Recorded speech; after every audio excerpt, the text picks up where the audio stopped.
The fluorescent lights in the women's shelter hummed with a frequency that seemed designed to deny sleep.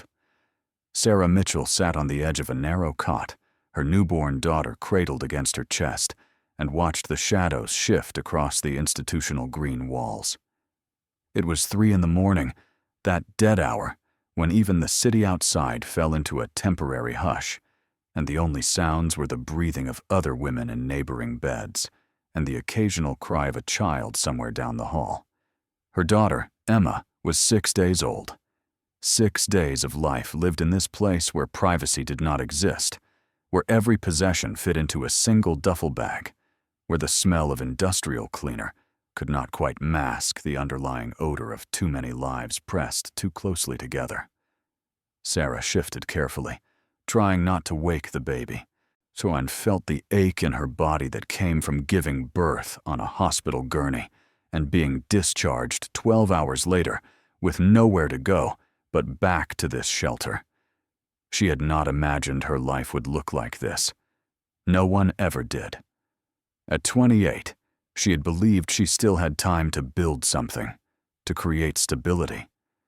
But time had a way of collapsing when the ground beneath you gave way. The pregnancy had cost her the waitressing job she could barely afford to keep. The landlord had not cared about doctor's appointments or morning sickness that lasted all day. The eviction notice had come with cold efficiency, and within weeks, she had found herself standing outside the shelter with a garbage bag of clothes and a belly that made it impossible to hide her desperation. Emma stirred, her tiny fist curling against Sarah's shirt, and Sarah felt the familiar tightness in her chest.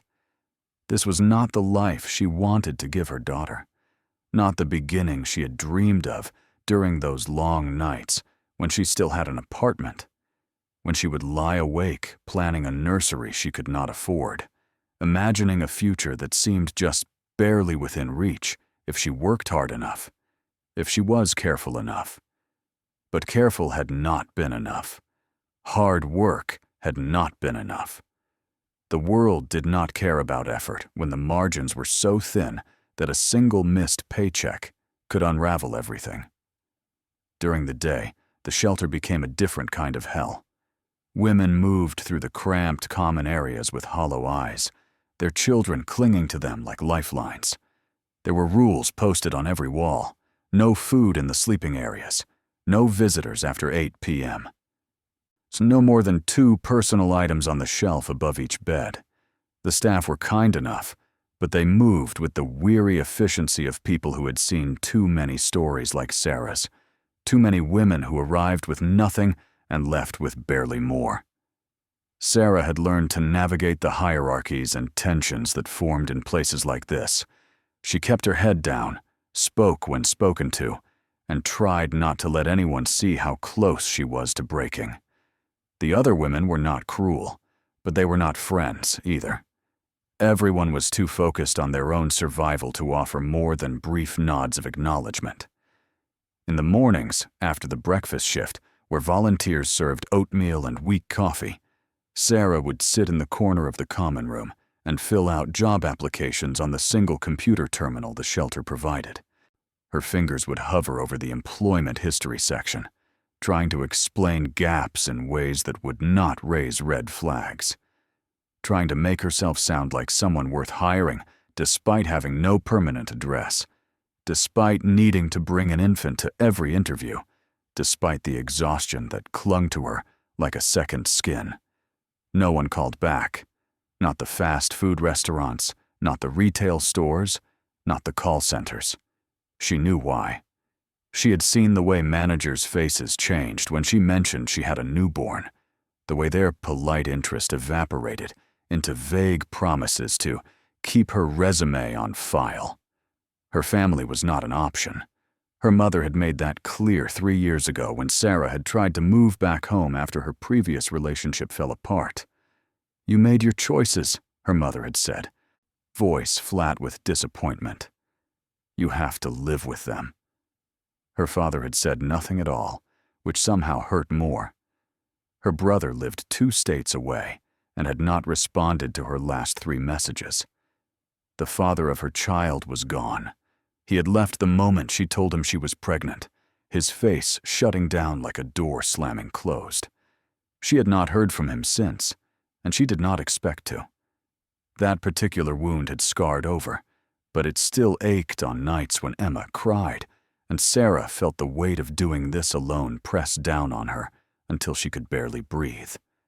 On the 7th day after Emma's birth, a social worker named Karen came to see her. Karen had kind eyes but a firm mouth, and she carried a clipboard that made Sarah's stomach clench with dread. They sat in a small office off the main hall, and Karen spoke in the gentle but unyielding tone of someone who delivered bad news for a living. "Sarah, you know we have a 30-day limit for stays here," Karen said, her pen tapping lightly against the clipboard. "You're approaching that limit. We need to talk about your options." Sarah felt her throat tighten. "I'm looking for work. I've applied to 43 places in the last week." "I know you're trying." Karen's voice softened slightly. "But we need to be realistic. With a newborn and no family support, your options are limited. I wanted to talk to you about foster care placement for Emma while you get back on your feet." The words hit like a physical blow. Sarah's arms instinctively tightened around her daughter. "No, it would be temporary," Karen continued, her tone careful. "Just until you can secure housing and employment. The state can provide care for Emma while you stabilize your situation." "No," Sarah repeated, her voice stronger now, edged with something close to panic. "I'm not giving up my daughter." Karen sighed, setting down her pen. "I'm not trying to take her from you. I'm trying to help you see your options. This shelter is not a permanent solution, and without stable housing, Child Protective Services may become involved whether you want them to or not." Sarah felt tears burn behind her eyes, but she refused to let them fall. Not here.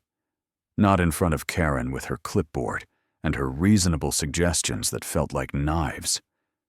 There has to be another way. If you have family, other resources— Karen trailed off, the implication clear. Sarah almost laughed. Resources. As if she had any of those left. That afternoon, as she sat in the common room with Emma sleeping in her arms, one of the shelter staff approached her with an envelope. "This came for you," the woman said, handing it over with a curious look. Sarah turned it over in her hands. The envelope was official-looking, thick, cream-colored paper with a return address from a law firm she did not recognize. Her name and the shelter's address were typed across the front with impersonal precision. For a moment, she considered throwing it away unread. Official mail meant bills, collection notices, legal problems. She did not need more of any of those. But something made her slide her finger under the seal and pull out the letter inside. "Dear Ms. Mitchell, somewhat, we are writing to inform you that you have been named as a beneficiary in the estate of Clarence Mitchell, deceased. As per the terms of his will, you are to inherit a property located at rural coordinates to be disclosed upon acceptance of inheritance. The property is described as a decommissioned military bunker and associated land. Assessed value $800. To claim this inheritance, please contact our office within 30 days. Sarah read it 3 times, each pass making less sense than the last. Clarence Mitchell. The name stirred something distant in her memory. Her grandfather's brother, a man she had met perhaps twice in her entire childhood. A silent, severe figure who had never married, never had children, who had lived somewhere far from the family and was spoken of rarely and without warmth. And he had left her a bunker, worth $800. She almost laughed. Then she almost cried. Then she sat very still, staring at the letter, and tried to understand what this meant.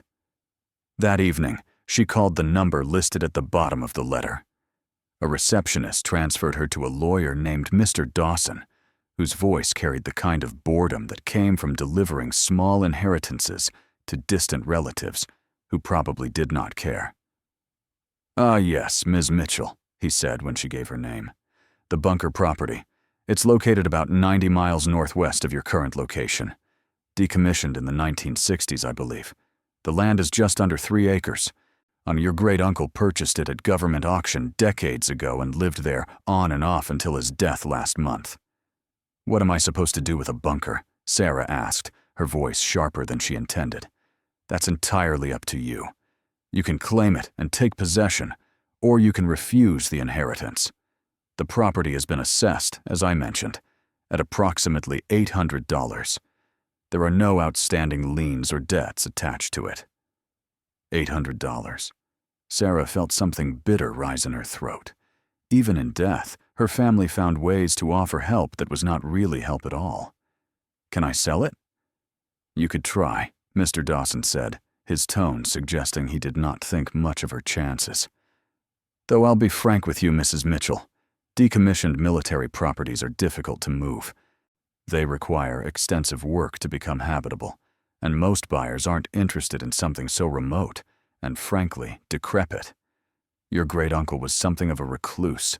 The property reflects that." Sarah closed her eyes.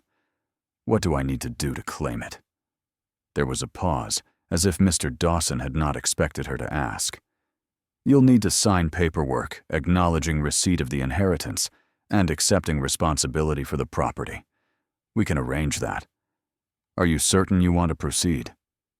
She thought of Karen's clipboard, of the 30-day limit, of the foster care placement forms that were probably already being prepared, somewhere in a file with her name on it. She thought of Emma, asleep and unaware of how precarious their existence was. "Yes," Sarah said. "I want to claim it." The paperwork took 3 days to process. During that time, Sarah told no one at the shelter what she was doing. She could already imagine the reactions, the pity, the concern, the suggestions that she was making another bad decision, that she should be focusing on finding real employment and real housing, not chasing after some worthless inheritance in the middle of nowhere. But the truth was, she had no other options. The 30-day limit was approaching. Her job search had yielded nothing, and the thought of someone taking Emma, even temporarily, even with good intentions, made her feel as though her chest was caving in. When the final papers arrived, she signed them in Mr. Dawson's office, a cramped space that smelled of old books and stale coffee. He handed her a key, heavy and old-fashioned, and a folder containing the deed and property information.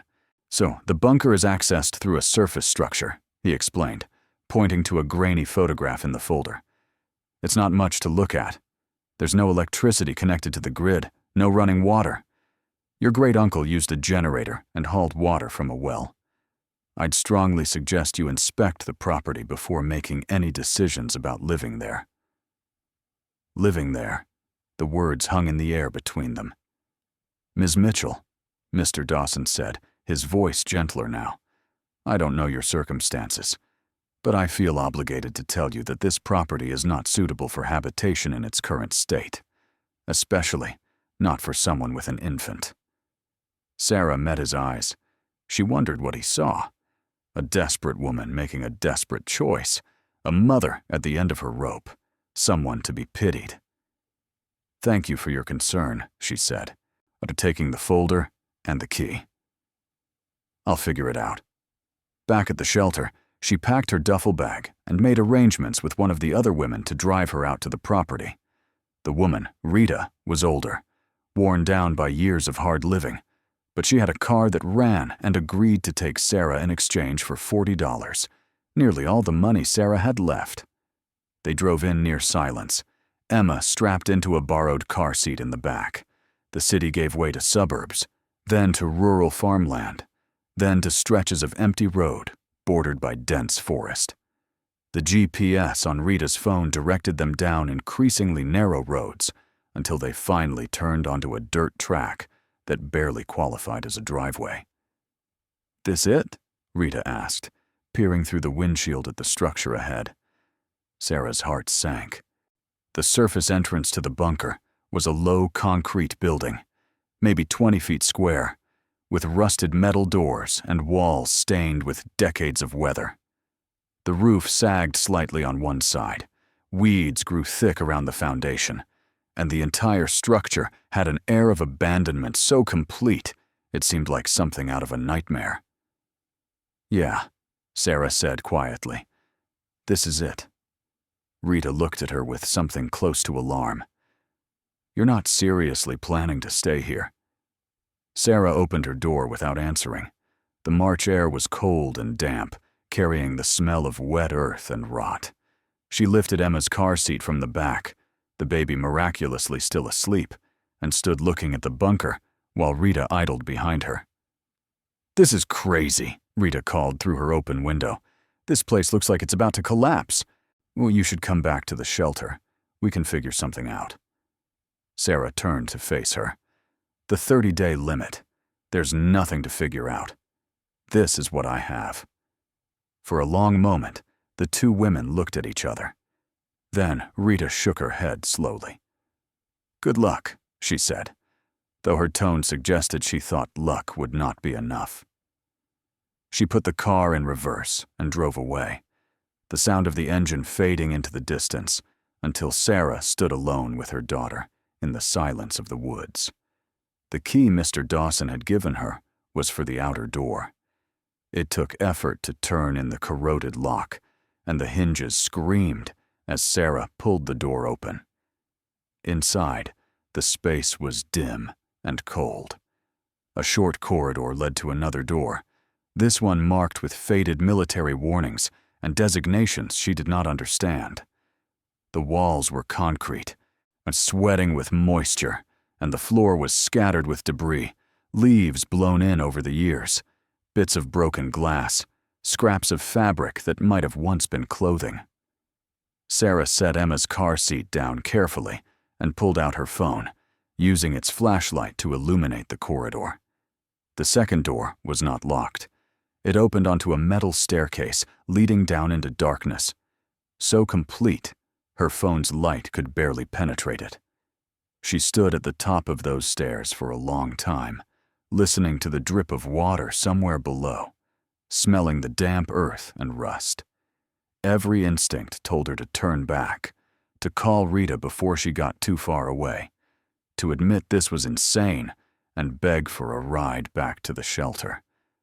But she thought of Emma, of the clipboard, of the 30 days, of Karen's gentle voice explaining foster care. She picked up the car seat and began to descend. The stairs went down farther than she expected, at least 2 stories, maybe more. The metal treads were slick with moisture, and she moved carefully, one hand gripping the railing while the other held the car seat steady. Emma woke halfway down and began to whimper, her small voice echoing strangely in the enclosed space. "It's okay, baby," Sarah whispered, though she did not believe her own words. "It's okay." At the bottom of the stairs, she found herself in a large underground chamber. Her phone's light swept across concrete walls, old metal bunks bolted to the floor, rusted filing cabinets, and stacks of wooden crates. The ceiling was reinforced with steel beams, and the air smelled of mildew and something else, something chemical that made her nose burn. It was a tomb. A cold, undamp tomb that someone expected her to live in. Sarah felt her composure crack. She set Emma's car seat down and sank to the floor, her back against the concrete wall, and let herself cry for the first time since leaving the hospital. Great, gulping sobs that echoed in the empty space. Emma's cries joined hers, and for several minutes, the bunker filled with the sound of their shared despair. When the tears finally stopped, Sarah wiped her face and picked up her daughter. She needed to think, needed to assess what she had, what she could work with. Panic would not help. Using her phone, she began a more systematic exploration. The main chamber was about 30 feet across, with corridors branching off in several directions. She found a room that had once been a kitchen, though the appliances were long past functional. Another space held communications equipment, all of it dead and covered in dust. A third room appeared to have been living quarters, with more bunks and a few personal items left behind: military insignia, a water-stained book, a pair of boots that had rotted from the inside out. It was in the fourth room that she found the generator Mr. Dawson had mentioned. It was an old diesel unit, massive and intimidating. Next to it sat several jerry cans, and when she shook them, some still contained fuel. There was no guarantee the generator would work, but at least it was there. She also found a supply room, and this discovery offered the first spark of hope she had felt since arriving. Shelves lined the walls, many of them holding supplies that looked decades old, but potentially usable. Canned goods with dates from the 1960s, boxes of matches sealed in plastic, thick wool blankets in military green, smelling of mothballs but intact. Most importantly, plastic jugs of water, sealed and labeled in faded ink. Sarah grabbed one of the jugs and a can opener she found in a drawer. She needed to get something in her stomach, needed to feed Emma, needed to create some semblance of functionality before the magnitude of her situation crushed her completely.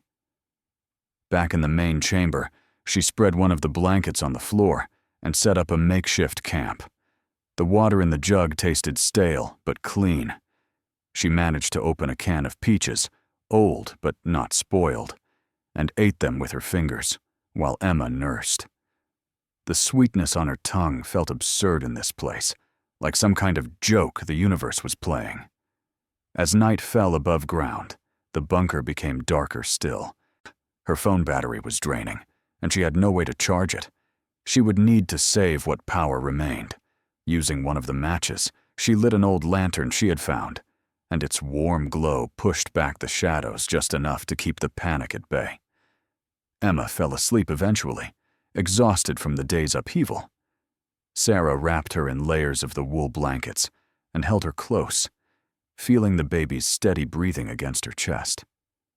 She thought about how they must look, the two of them huddled on a concrete floor in a Cold War bunker, surrounded by the ghosts of men who had once prepared for the end of the world. Maybe this was the end of the world, her world at least. Everything she had known, everything she had built, had collapsed into this moment. A woman and her newborn daughter, alone in the dark, and with nothing but $800 worth of concrete and rust between them and complete destitution. But as she sat there in the lantern light, feeling Emma's warmth, something else began to take shape in her mind. It was not hope, exactly. Hope seemed too grand a word for what she felt. But it was something. A stubborn refusal to quit. A determination that if this was all she had, then she would make it work somehow. She thought of her mother's disappointed voice, of Karen's clipboard, of every person who had looked at her with pity or judgment, or both. Of the job applications that went unanswered, of the landlord who had not cared that she was pregnant, of Emma's father, who had walked away without looking back. They had all dismissed her, written her off, decided she wasn't worth the effort or the risk. But she was still here, still breathing, still fighting. The bunker was cold and dark and terrifying, but it was hers. No one could evict her from here. No one could impose time limits or conditions on her stay. It was not much, but it was something. And sometimes, Sarah thought as she adjusted the blankets around her sleeping daughter, sometimes something was enough to build on. The first 3 days in the bunker were pure survival. Sarah learned quickly that comfort was a luxury she could not afford. Every action had to be calculated, every resource carefully managed. Her phone battery died on the second day, cutting her off from any connection to the outside world. Without it, time became strange, measured only by Emma's feeding schedule and the cycles of sleep and wakefulness. The generator became her first project. She had no mechanical experience, but desperation was a powerful teacher. Using the dim light of the lantern, she examined the machine, tracing fuel lines and checking connections. The instruction manual, yellowed and water-stained, was still tucked into a plastic sleeve, bolted to the generator's side. She read it 3 times, forcing herself to understand each step. When she finally attempted to start it, her hands shook so badly she could barely turn the key. The engine coughed, sputtered, and died. She tried again, and again. On the 5th attempt, it caught, roaring to life with a sound that seemed impossibly loud in the confined space. The lights flickered, then steadied, flooding the bunker with harsh fluorescent brightness. Sarah stood frozen, staring at the lights as if they were a miracle, which in a way they were. Light meant she could see clearly, or could explore properly, could begin to understand exactly what she had inherited. With the lights on, the bunker revealed itself more fully. It was larger than she had initially realized, a network of rooms and corridors extending in multiple directions from the central chamber. Some doors were locked, their keys lost to time. Others opened onto rooms filled with equipment she did not recognize, machines with gauges and switches and warning labels that meant nothing to her. But there were also practical spaces, a bathroom with a toilet and sink, though neither worked without a water supply, a storage room filled with tools, rusted but potentially usable, another chamber that held more crates and boxes, all of them sealed with military precision. Emma was adapting to their new environment in the way infants do, with acceptance, born of ignorance.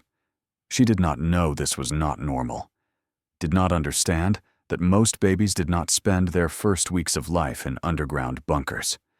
She simply existed, crying when hungry or uncomfortable, sleeping when exhausted, utterly dependent on Sarah for everything.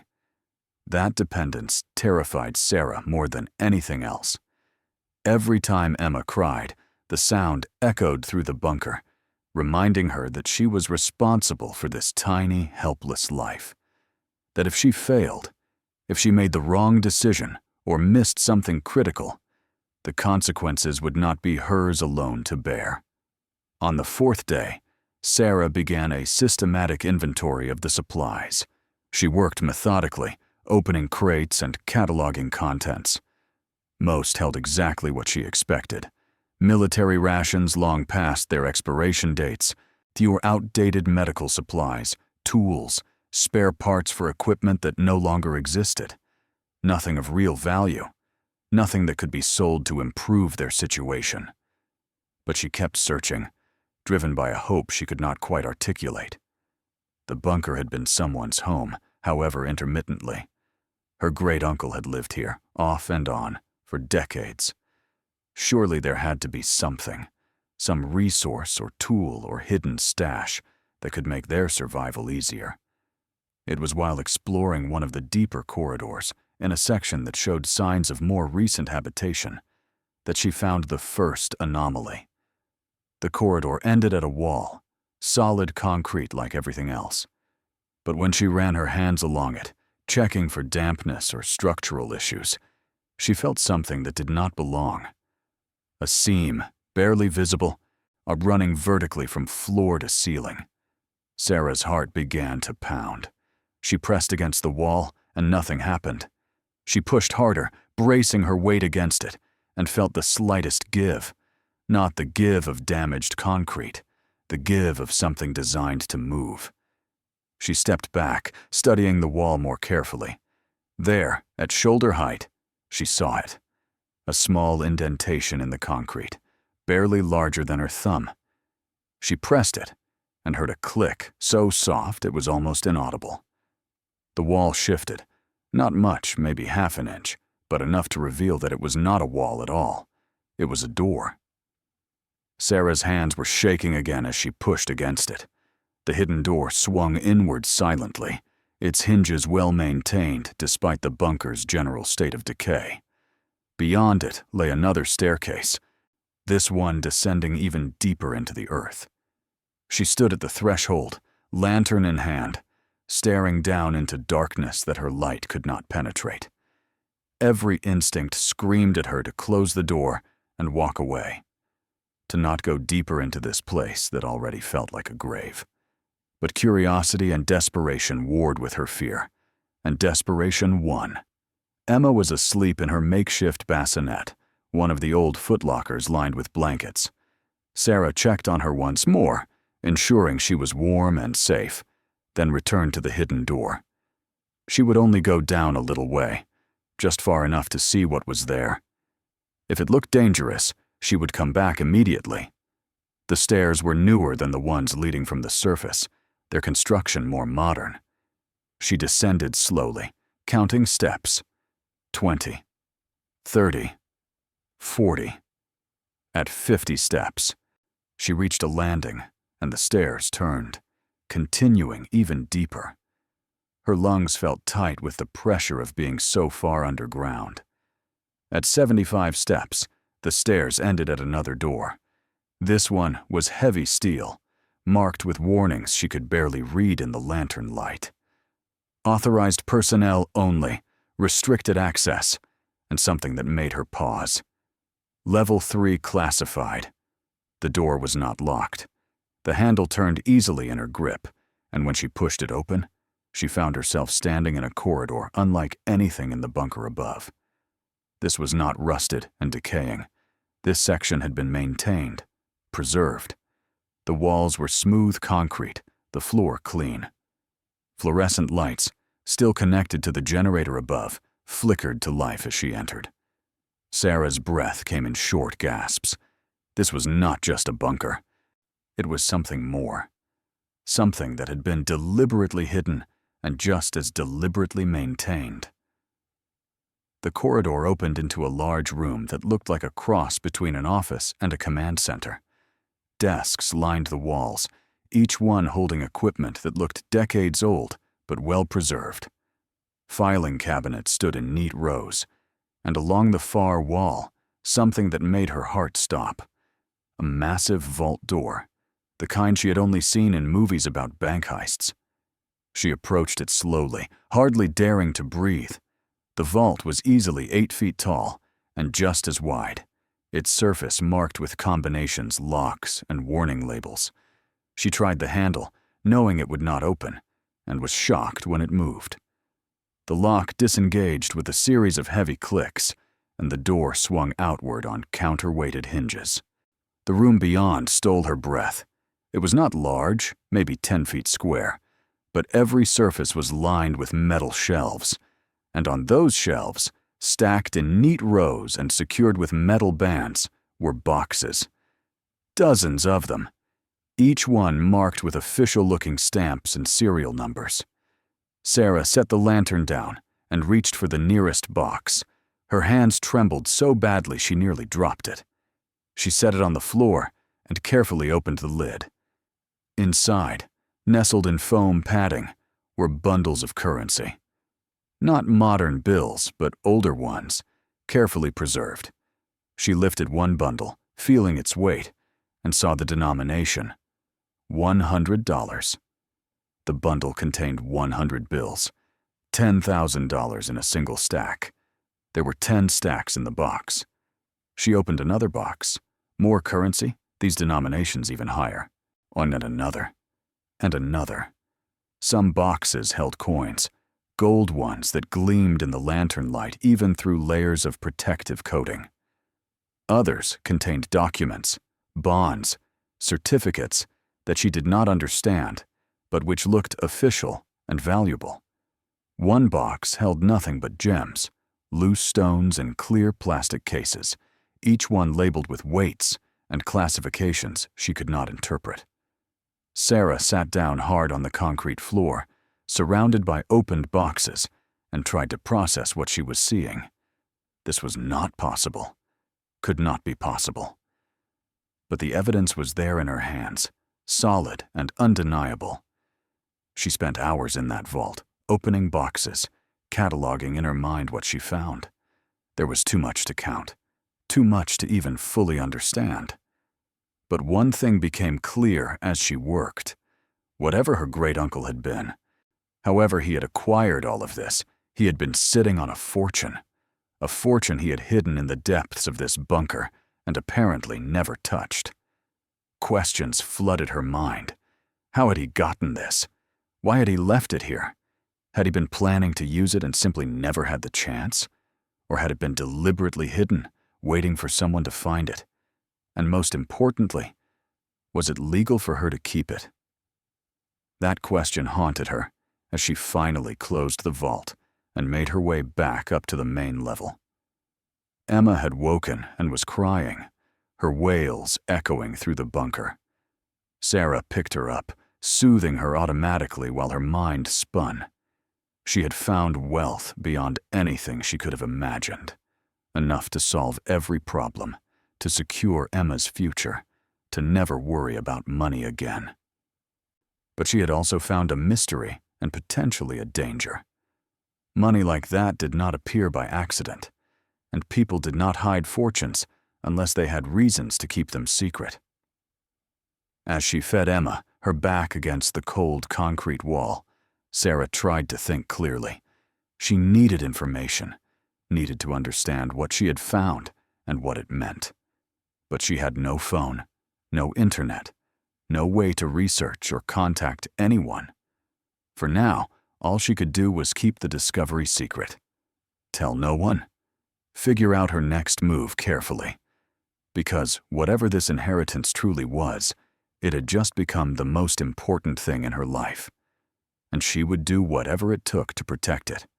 Not for herself, for Emma, for her daughter's future, for the life they deserved. The vault door closed with a sound that felt like a promise and a threat. Sarah sealed it, memorized exactly how the locks had been positioned, and made her way back through the hidden door. She closed that too, checking multiple times to ensure it appeared to be nothing more than a solid wall. No one could know. Not yet. Maybe not ever. Back in the main chamber, Emma had fallen asleep again in Sarah's arms, blissfully unaware that their circumstances had just shifted from desperate to incomprehensible. Sarah laid her gently in the makeshift bassinet and sat down on one of the old bunks, her mind racing. $305 million. That was her estimate, based on what she had seen in the vault. Maybe more. The currency alone had to be worth tens of millions, and the gold coins, the gems, the bonds, all of it added up to a sum that felt more like a fairy tale than reality. But with that money came questions she could not answer, and dangers she could barely imagine. Where had it come from? Her great-uncle had been a recluse, yes, but not wealthy by any account she had ever heard. He had lived in this bunker, hauling water and running a generator, living like someone with nothing. Yet he had sat on a fortune that could have transformed his life. The only logical explanations were troubling. Either the money was stolen, or it had been hidden for some reason that made using it impossible or dangerous. Or perhaps, she thought with a chill, her great-uncle had been involved in something so illegal or classified that touching the money would have brought consequences he was not willing to face. She thought about the warnings on the vault door. Level 3 classified. That was government language, military language. Had her great-uncle worked for the military? Had this been his assignment, to guard this wealth? And if so, why had he left it to her in his will? The questions multiplied faster than any possible answers. Sarah pressed her hands against her temples, trying to organize her thoughts. She needed to be smart about this. One wrong move could cost her everything. First priority, she could not let anyone know about the money. Not yet. The bunker's remote location was an advantage. No neighbors meant no eyes watching her come and go. But it also meant she was vulnerable, alone out here, with an infant, and a fortune that people would kill for if they knew it existed. Second priority, she needed to make the bunker actually livable. If she was going to protect what she had found, she needed to be able to stay here long term.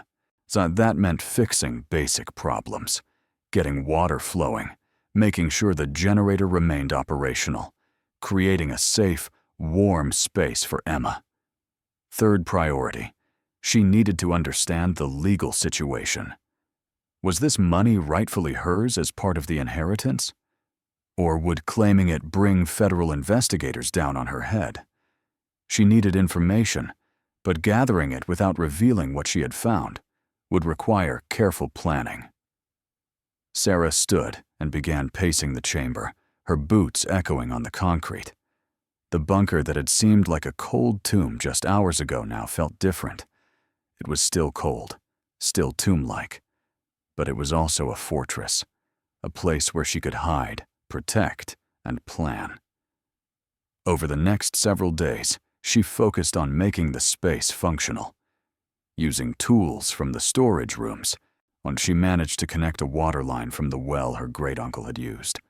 The water was ice-cold and tasted of minerals, but it ran clear. That single achievement, watching water flow from the tap in the bathroom sink, nearly brought her to tears. She cleaned compulsively, scrubbing away years of grime and mold. The physical labor was exhausting, especially while caring for Emma, but it gave her something to focus on besides the secret lurking in the vault below. She discovered a propane-powered heater in one of the side rooms, and, after reading the manual 3 times and praying she did not blow herself up, managed to get it working. The warmth it provided felt like a luxury beyond measure. Food remained a challenge. The old military rations were barely edible, and she knew she would need to make a trip into town soon to buy supplies. But that meant leaving the bunker unattended, meant taking Emma into public where questions might be asked. It was on day 8 that she finally forced herself to make the journey. She had $63 left from her pre-inheritance life, enough for basic groceries if she was careful. She bundled Emma into her car seat, locked the bunker's outer doors, and walked the 2 miles to the nearest road where she could catch a bus. The town, when she finally reached it, was small and worn at the edges. The kind of place where everyone knew everyone else's business, where strangers stood out. Sarah kept her head down as she moved through the grocery store, filling her basket with cheap staples: rice, beans, pasta, canned vegetables, formula for Emma, diapers. At the checkout, the cashier, an older woman with sharp eyes, looked at her with undisguised curiosity. "You're new around here." It was not a question. Sarah managed a tight smile. "Just passing through." "With a baby that young? Where are you staying?" "With family," Sarah lied. "Just temporary." The cashier's eyes narrowed slightly, but she rang up the groceries without further comment. Sarah paid, took her bags, and left as quickly as she could without seeming to run. The return journey was harder, weighted down with groceries and Emma's car seat. By the time she reached the bunker, her arms ached, and her back screamed in protest. But she had made it, had completed the trip without revealing anything important. That night, as she heated a simple meal of rice and canned vegetables on a camping stove she had found, Sarah allowed herself to think about the future. What did she want? Not just survival anymore. The vault had changed that calculation. She could have more than survival if she played this right. She wanted Emma to grow up safe, wanted her daughter to have opportunities, education, a life unburdened by the kind of grinding poverty that Sarah had known. She wanted to never again feel the terror of eviction notices or the humiliation of shelter rules. She wanted security, stability, peace. The money in the vault could provide all of that, but only if she could figure out how to claim it without destroying their lives in the process. Over the following weeks, Sarah established a routine. Days were spent caring for Emma, maintaining the bunker, and making occasional trips to town for supplies. She rationed her remaining cash carefully, buying only what was absolutely necessary. To the few people she encountered, she maintained the fiction of staying with family temporarily while looking for work. At night, after Emma was asleep, she would descend to the vault, not to take anything, just to look, to convince herself it was real, to think about possibilities. She started keeping a notebook, writing down everything she could remember about her great-uncle. Every story her family had told, every scrap of information she could recall. Clarence Mitchell had been in the military. She knew that much. Had served during the Korean War, or maybe Vietnam. The timeline was fuzzy in her memory. He had been discharged honorably, but had never talked about his service. He had purchased this property in the 1970s. She had learned from the deed paperwork.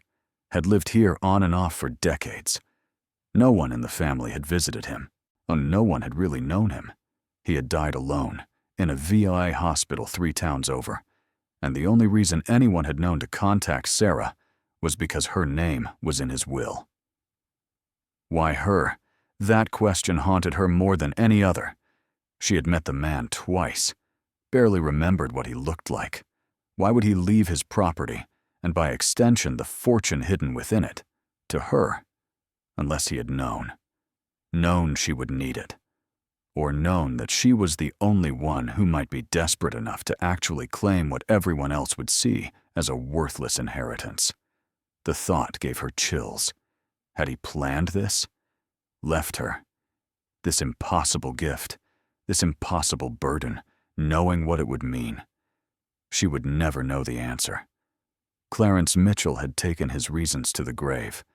But as Sarah sat in the dim light of the bunker, listening to her daughter's soft breathing, she made a decision. Whatever her great-uncle's intentions had been, whatever the origins of the money in that vault, she was going to find a way to use it. Carefully, cautiously. But she was going to give Emma the life they deserved. The bunker had been a prison when she first arrived, a place of last resort, of desperation. But it was becoming something else now, a foundation, a secret base from which she could rebuild her life. She did not know how yet, did not have a plan, but she had something she had not had in a very long time. Hope. Real hope, backed by real resources, waiting in a vault 75 steps below the surface. And that hope, dangerous as it was, felt like the first breath after drowning. Sarah closed her notebook and returned to the main chamber. Emma was still sleeping peacefully. Tomorrow she would continue planning, continue preparing. But tonight, she allowed herself to simply sit in the quiet of the bunker and imagine a future that did not involve shelters, or judgment, or fear. A future where her daughter grew up safe and loved and free from the kind of desperation that had driven Sarah to accept an $800 inheritance in the middle of nowhere. The money was dangerous. The secret was dangerous. But Sarah had been living with danger her entire life. At least now she had something to fight for, besides bare survival. She extinguished the lantern and lay down next to Emma's bassinet, one hand resting gently on her daughter's sleeping form. In the darkness of the bunker, surrounded by concrete and secrets, and Sarah Mitchell finally allowed herself to sleep without nightmares. Because for the first time since Emma had been born, perhaps for the first time in years, she was not afraid of tomorrow. The first real threat came 3 weeks after Sarah had found the vault. She was hanging laundry to dry on a makeshift line she had strung across the main chamber when she heard the sound of a vehicle approaching above ground. Her heart seized. No one had come to the bunker since Rita had dropped her off. No one knew she was here except Mr. Dawson, and he had no reason to visit. She grabbed Emma from her bassinet and moved quickly to the communications room, where she had discovered an old periscope system, a relic from the bunker's original purpose. Through its clouded lens, she could see the surface entrance. A pickup truck had pulled up, and 2 men were getting out. They did not look official. They looked like the kind of men who made their living in ways that did not involve paperwork or taxes. One of them tried the outer door. It was locked, as Sarah always kept it, but she watched with growing dread as he pulled something from his pocket. Lock picks. Within minutes, he had the door open, and both men disappeared inside. Sarah's mind raced. They would be down here in moments, would find her and Emma, would see the bunker's interior, the signs that someone was living here. Would they search deeper? Would they find the hidden door?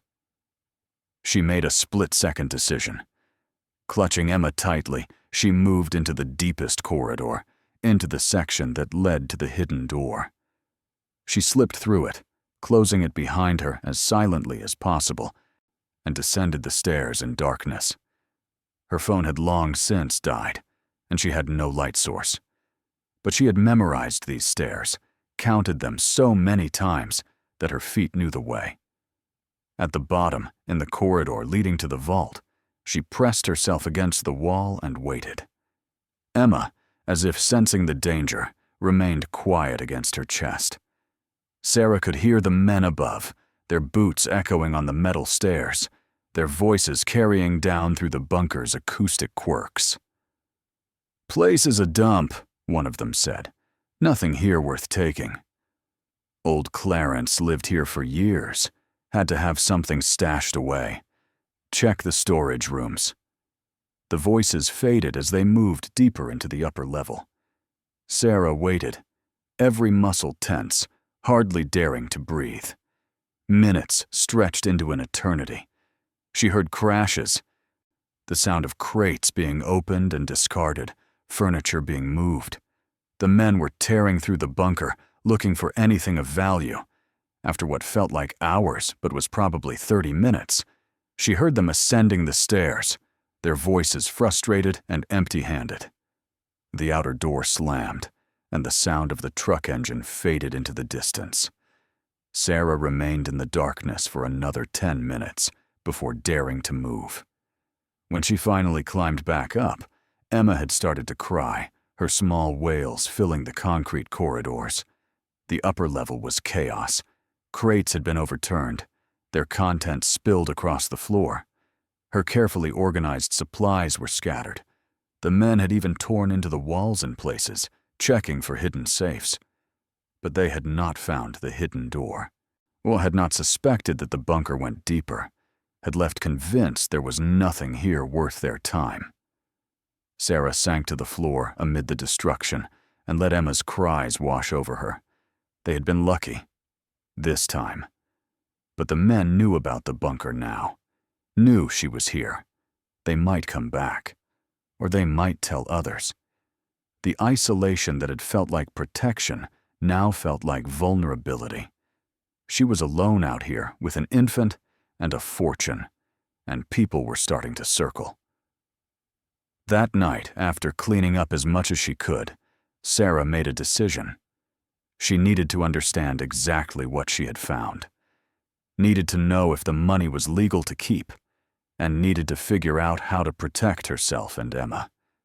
The next morning, she bundled Emma into her car seat and made the long walk to town. This time, she headed not for the grocery store, but for the public library, a small brick building on the main street that looked like it had not been updated since the 1980s. Inside, a librarian with reading glasses on a chain looked up from her desk. Sarah approached with what she hoped was a confident smile. "I need to use a computer to do some research." The librarian studied her for a moment, taking in the worn clothes, the sleeping infant, the obvious signs of someone living rough. But she simply nodded and pointed to a row of terminals. 30-minute sessions. You'll need to sign in. Sarah used a fake name and settled at the computer farthest from the main desk. Emma stayed asleep in her car seat at her feet as Sarah began searching. Clarence Mitchell Military Service. The results were sparse but revealing. He had served in Korea. He had been part of a unit that had seen heavy combat. After the war, he had been transferred to various posts, eventually working in logistics and supply management. He had retired with full honors in 1975. Nothing about hidden fortunes. Nothing that explained the vault. She tried different searches, military bunkers classified, government money storage. What she found made her blood run cold. During the Cold War, The government had maintained numerous hidden storage facilities for emergency cash, gold, and bonds. These were designed to be used if the banking system collapsed or if nuclear war destroyed the normal channels of commerce. Most had been decommissioned and emptied in the 1990s. Most, but not all. Sarah's hands shook as she read. Some facilities had been forgotten in the chaos of bureaucracy, and some had fallen through cracks in record-keeping during the transition from paper to digital systems. And some, according to conspiracy theories she found on less reputable sites, had been deliberately maintained as black sites, hidden caches that could be accessed without official oversight. Had her great-uncle been the guardian of one such site? Had he been ordered to maintain it, to keep it secret, and then simply been forgotten when he retired? Or had he stolen it, taken what was meant to be held in trust, and hidden it for himself? The implications were staggering. If the money was government property, claiming it would be theft. Federal theft. The kind that came with prison sentences measured in decades. But if it had been truly abandoned, forgotten by the bureaucracy that created it, did that make it salvage? Unclaimed property? No, Sarah's 30 minutes ran out. The librarian gave her a pointed look, and she had no choice but to gather Emma and leave. But her mind was spinning with what she had learned. Walking back to the bunker, she barely noticed the weight of Emma's car seat. All she could think about was the vault, the money, the danger of what she had stumbled into. She had been right to be cautious. This was not a simple inheritance. This was a secret that powerful people might still want, kept hidden. Over the next week, Sarah became hyper-vigilant. She rigged the outer door with a simple alarm, a string attached to empty cans that would clatter if anyone opened it. She mapped out escape routes through the bunker, including a ventilation shaft she thought might be big enough to crawl through if necessary. She moved her sleeping area closer to the hidden door, ready to flee deeper into the bunker at the first sign of trouble. And she began taking inventory of the vault's contents more systematically, not just counting the money, but photographing everything with a disposable camera she bought in town, documenting the serial numbers on bonds, the markings on gold coins, the certificates that came with the gemstones. If something happened to her, if she was arrested or worse, she wanted evidence of what she had found. The money was staggering in its variety. There were bonds from the 1960s and 1970s, many of them mature and theoretically worth far more than their face value. There were coins dating back to the early 1900s, gold pieces that were probably priceless to collectors. And there was cash, tens of millions in carefully preserved bills, their serial numbers sequential in some cases, suggesting they had been withdrawn in large batches and never circulated. In one box, she found documents that made her pause. They were orders, military orders, addressed to Clarence Mitchell. They detailed his assignment to Special Storage Facility Designation 47B, and his responsibilities for maintaining the security and readiness of classified emergency assets. The orders were dated 1976 and were stamped with classifications she did not recognize. This was it. Proof that her great-uncle had been the official guardian of this site. But the orders were old, the paper yellowed. There were no follow-up documents, no discharge from this duty, nothing to indicate what had happened to the site or its contents in the decades since. Sarah sat on the floor of the vault, surrounded by wealth and mystery, and tried to think logically. If she reported this to the government, they would take it all. Probably arrest her for good measure, even though she had done nothing wrong. Her great-uncle had left it to her in his will, but that would not matter to federal prosecutors who saw only stolen government property. If she kept it secret and tried to use it, she risked exposure. Every time she tried to deposit money, buy something expensive, improve her visible circumstances, she would be creating a trail that could lead back to the bunker. And with men already sniffing around, already suspicious that there was something valuable here, That trail could get her killed before the government even became involved. She was trapped between two different kinds of danger, and there was no clear path through either of them. It was during one of her supply runs to town, Emma strapped to her chest in a carrier she had bought with her dwindling cash, that Sarah overheard a conversation that made her blood freeze. She was in the hardware store, picking up batteries and lamp oil, when two men entered. She recognized them immediately as the ones who had broken into the bunker. They did not see her. She was in a back aisle, partially hidden behind a display of paint cans, but their voices carried clearly in the small store. "I'm telling you, there's something there," the first man said. "Old Clarence didn't live in that hellhole for 40 years for nothing. We searched it top to bottom, found nothing but junk. Maybe we didn't search good enough. Or maybe someone else got there first." "Like who?" "I don't know, but I saw smoke from that bunker last week. Or someone's living there now." Sarah's heart hammered so hard she thought they might hear it. She remained frozen, listening. So what? Some squatter moved in. Probably just homeless trash. Maybe. Or maybe they know something we don't. The men paid for their items and left, still talking. Sarah waited 5 minutes before daring to approach the counter with her own purchases. The clerk, a teenage boy more interested in his phone than his customers, barely looked at her. But as she walked out, she saw the two men sitting in their truck across the street. Waiting. Watching. Sarah turned and walked in the opposite direction, forcing herself not to run. She took a circuitous route back toward the bus stop, checking constantly to see if she was being followed. The men's truck did not appear, but that did not mean much. They knew where the bunker was. They did not need to follow her. She got off the bus 2 stops early and walked the extra mile through the woods, approaching the bunker from a different angle than usual.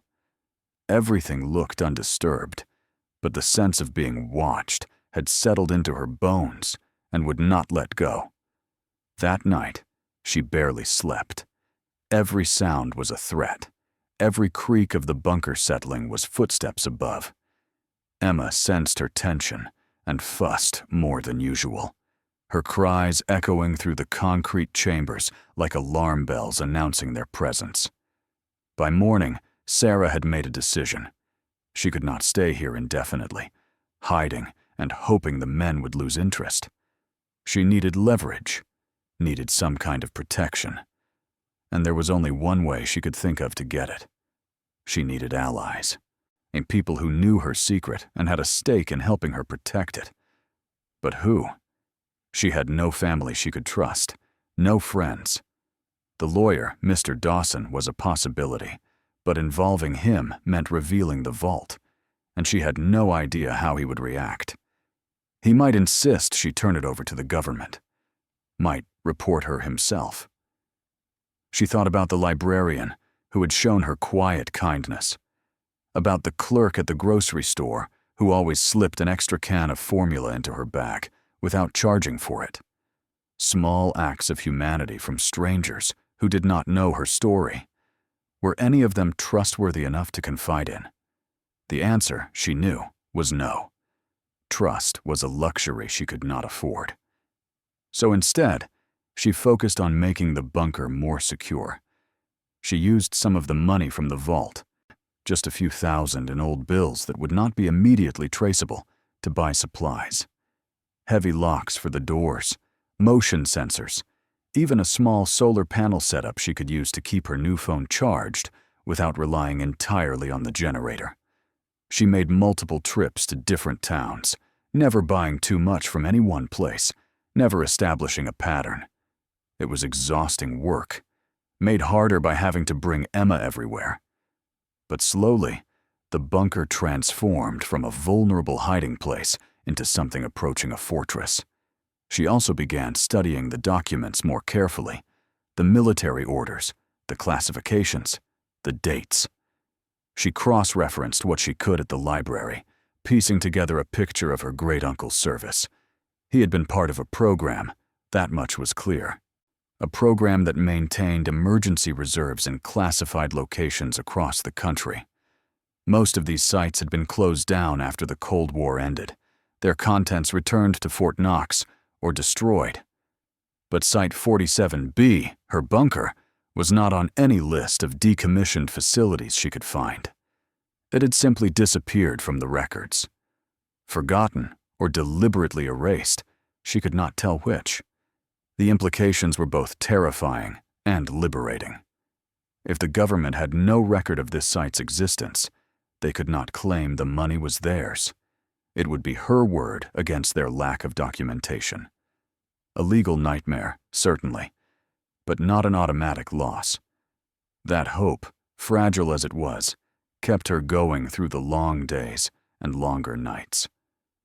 2 months after finding the vault, Sarah had her first real conversation with another person since arriving at the bunker. It happened by accident, during another trip to town. Emma had been crying all morning, running a fever that terrified Sarah.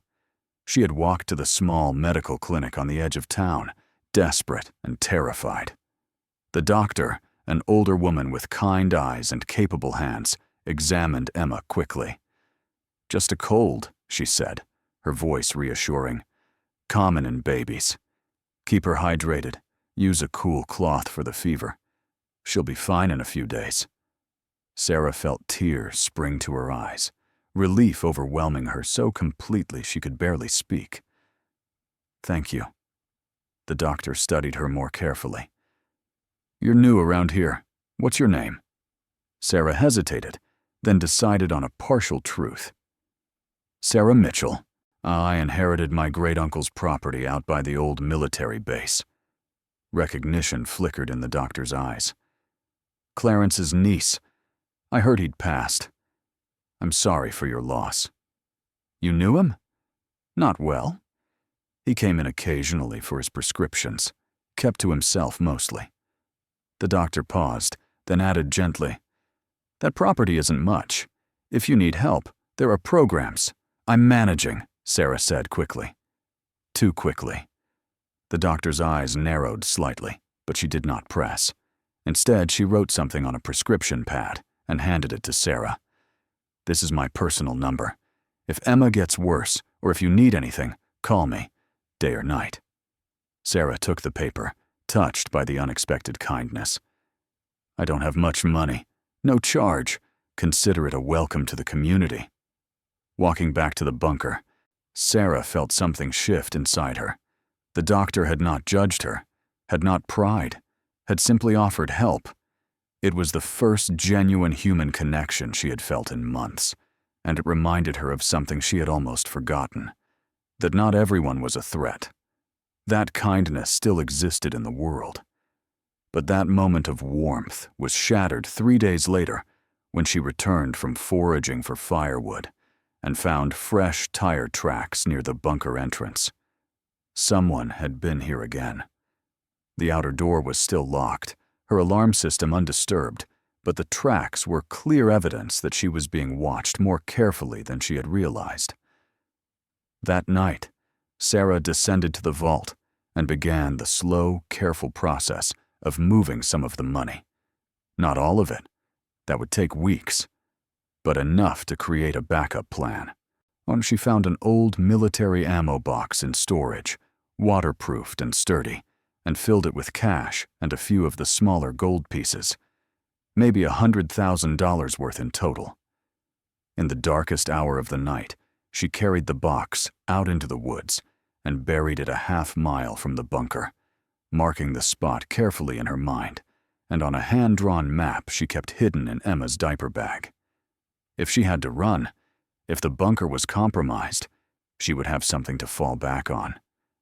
The paranoia was exhausting, but it was also keeping her alive. A week later, the confrontation she had been dreading finally came. It was early morning, and she was heating water for Emma's bottle when she heard vehicles approaching. Multiple vehicles. She ran to the periscope and felt her stomach drop. 3 trucks this time, and not just the 2 men from before. There were 6 people total, and they moved with purpose, spreading out around the bunker entrance. One of them had a sledgehammer. Sarah grabbed Emma and ran for the hidden door. But this time, she did not hide in the lower level. Instead, she accessed the ventilation system she had explored weeks ago. It was a tight fit, barely wide enough for her to crawl through with Emma strapped to her chest. The shaft led up and out, emerging in a camouflaged grate about 50 yards from the main entrance. She crawled through the shaft, ignoring the pain as metal edges scraped her back and arms. Emma cried, the sound echoing in the confined space, but Sarah could not stop to soothe her. She could hear the men breaking through the outer door, their shouts carrying through the bunker's ventilation system. When she finally emerged from the grate, gasping in the fresh air, she could see the bunker entrance from her position behind a stand of trees. The men were inside now, and she could hear the crashes and shouts as they tore through the main level even more thoroughly than before. "There's someone living here for sure," one voice shouted. "Fresh food, baby stuff. Where the hell are they?" Sarah pressed herself against the ground, covering Emma as best she could, and waited. She had her phone in her pocket, the doctor's number saved in its memory. Should she call for help? But what would she say? Men were searching her property, yes, but they were not actually attacking her. The police might ask too many questions about why she was living in a bunker with an infant. The search went on for over an hour. Sarah watched through gaps in the trees as the men carried out everything of value they could find. Her supplies, her tools, even some of the old military equipment. They loaded it all into the trucks, arguing about whether it was worth their time. "This is all junk," one man complained. "I told you there was nothing here." "The old man had to have hidden something," another insisted. "Maybe there's a safe. Keep looking." Sarah's heart hammered. They were getting closer to the truth, even if they did not realize it yet. If they found the hidden door, found the vault, everything would be over. But luck was with her. The hidden door's construction was too good. Even searching as thoroughly as they were, the men did not find it. Eventually, frustrated and empty-handed beyond the scavenged supplies, they gave up. "Screw this," the leader said. "Let's go. Whoever's squatting here can have this dump." Sarah waited 30 minutes after the trucks left before daring to move. When she finally crawled out of her hiding spot, Emma was screaming with hunger and wet diaper, and Sarah was shaking so badly she could barely walk. The bunker was destroyed. Everything she had worked to organize, to create, was ruined. But the vault remained undiscovered. The hidden door was still secret, and she and Emma were safe. For now. That night, sitting amid the wreckage of her temporary home, Sarah made a decision that terrified her. She could not keep living like this, could not keep hiding and hoping that luck would save them. She needed to take action, needed to claim what was hers and find a way to protect it. The money in the vault was her only chance at a real future for Emma. But to access it safely, she needed to legitimize it somehow, needed to find a way to bring it into the open without ending up in prison or dead. She thought about the military orders she had found, about the fact that Site 47B did not exist in any official record she could find, about her great-uncle's will, which had clearly and legally left the property to her. What if she simply claimed it? Not quietly, not secretly, but openly. What if she reported finding a forgotten military cache on inherited property and demanded legal recognition of her right to it as the property owner? It was insane. Dangerous. The government would fight her, would try to seize everything. But at least it would be out in the open. At least she would not be alone anymore, to hiding in the dark with a fortune she could never use. And maybe, just maybe, in the chaos of legal battles and bureaucratic confusion, she could negotiate, could secure Emma's future even if she could not keep every dollar. It was a terrible plan, but it was the only one she had. Sarah picked up her phone and stared at the doctor's number. She could start there, could confide in someone trustworthy. Build a foundation of support before going to the authorities. Her finger hovered over the call button. One press and everything would change. She would be stepping out of the shadows and into a fight she might not win. But staying in the shadows meant watching men destroy her home, meant living in fear, meant Emma growing up in a concrete tomb. She pressed the button. The phone rang 3 times before the doctor answered, and her voice thick with sleep. "Hello? Dr. Monroe? It's Sarah Mitchell. I need help." There was a pause. Then the doctor's voice came back clearer, concerned. "Are you all right? Is Emma? Emma's fine. But I need to talk to someone I can trust. Can we meet?" Another pause. Sarah could almost hear the doctor thinking, weighing curiosity against caution. Finally, "Tomorrow. The clinic. 10 a.m. I'll make time." "Thank you." Sarah ended the call and looked down at Emma, who had finally fallen asleep despite the chaos. Her daughter's face was peaceful, trusting, completely unaware of the impossible situation they were in. "I'm going to fix this," Sarah whispered. "I promise. Whatever it takes." The vault waited below, silent and patient. $305 million in the dark. Her great-uncle's secret, her inheritance, her burden. On tomorrow she would begin the process of bringing it into the light. And whatever happened after that, at least she would be fighting instead of hiding. At least she would have tried. Sarah did not sleep that night. She sat in the wreckage of the bunker's main chamber, Emma in her arms, and watched the hours tick by on her phone. When dawn finally came, she felt hollowed out, running on fumes and desperation. She cleaned herself up as best she could, changed Emma into the cleanest outfit they had left, and made the walk to town. By 9:45 a.m., she was sitting in the clinic's waiting room, her hands shaking despite her best efforts to appear calm. Dr. Monroe emerged from an exam room at precisely 10 o'clock. She took one look at Sarah's face and gestured for her to follow. They went not to an exam room, but to a small office in the back, and cluttered with medical journals and framed certificates. "Tell me what's going on," Dr. Monroe said, closing the door. Sarah took a breath. This was it. The moment where everything either got better or fell completely apart. "I need to tell you something, but I need you to promise that what I say stays between us, at least for now." The doctor's expression grew more serious. "If you are in immediate danger, or if there's a child welfare concern, I can't promise that. But if you need advice, need someone to talk to, I can listen." It was as much as Sarah could hope for. She nodded and began to speak. She told the doctor everything, about the bunker, about the vault, about the fortune hidden below, about the men who kept coming back, searching, about her great-uncle and the military orders, but about her terror of losing Emma and her desperation to build a life for her daughter. Dr. Monroe listened without interrupting, her expression shifting from concern to shock to something Sarah could not quite read. When Sarah finished, the silence in the office felt heavy enough to crush. "That's quite a story," Dr. Monroe finally said. "It's the truth. I believe you." The doctor leaned back in her chair. "The question is, what are you going to do about it?" "I don't know. That's why I'm here. I can't keep living like this, but I don't know how to fix it." Dr. Monroe was quiet for a long moment, thinking. Then she said, "You need a lawyer. Not Mr. Dawson.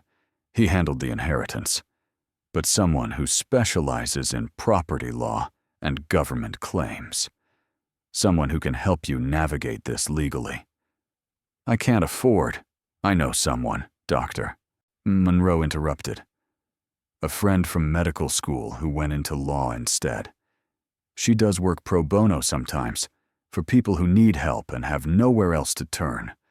Let me make a call." Hope, fragile and terrifying, sparked in Sarah's chest. "You do that for me? You came to this community with nothing, You're trying to survive and take care of your baby, and someone left you something that could change your life. Dr. Monroe met her eyes. Yes, I'll help you. But Sarah, you need to understand. Once you start this process, there's no going back. The government will get involved. It will be complicated and possibly dangerous. It's already dangerous, Sarah said quietly. At least this way. Maybe I have a chance. Dr. Monroe picked up her phone and made the call. 2 days later, Sarah found herself in another office, and this one in a city 40 miles away. The lawyer, Jennifer Chen, was younger than Sarah expected, maybe in her mid-30s, with sharp eyes and a no-nonsense demeanor that was somehow reassuring. She had reviewed the documents Sarah brought, copies of the military orders, photos of the vault contents, the deed to the property. Now she sat back and steepled her fingers. "This is extraordinary," she said, "and legally complex in ways I've rarely seen." "Can I keep it?" Sarah asked. "Any of it?" "Potentially. Here's the situation. Your great-uncle was assigned to maintain a classified government facility. That facility, according to these orders, contained emergency reserves. Those reserves are technically government property." Sarah's heart sank. "However," Jennifer continued, "there's no record of this facility in current government databases. I checked. Site 47B doesn't exist as far as the DOD or Treasury is concerned, which means either it was decommissioned and the paperwork lost, or it fell through bureaucratic cracks and was forgotten. So we have a case for adverse possession and abandoned property. Your great-uncle maintained the site for decades after his official retirement. He left it to you legally in his will. You have clear title to the property. The question is whether you have title to the contents." "What are my chances?" Jennifer smiled, though it did not quite reach her eyes. "In a normal court case? Maybe 50-50. But this won't be a normal case. The moment we file a claim, the federal government will swoop in. They'll argue it's stolen property. They'll try to seize everything and possibly prosecute you. Then why file at all?" "Because," Jennifer said, leaning forward, "the alternative is worse. If you try to use that money quietly, you'll be caught eventually. And then they'll have you on tax evasion, money laundering, theft. You'll go to prison, and your daughter will end up in foster care." The words hit like a physical blow. Sarah had known this, logically, but hearing it stated so clearly made it real in a way it had not been before. "But if we're proactive," Jennifer continued, "if we come forward, document everything, and fight this in court, we control the narrative. You're not a thief. You're an heir who discovered something on property you legally own. You want to do the right thing, but you also have rights. What happens to Emma if I lose? If they arrest me?" Jennifer's expression softened. "We'll make arrangements. I'll help you set up guardianship paperwork, just in case. But Sarah, I don't think it will come to that.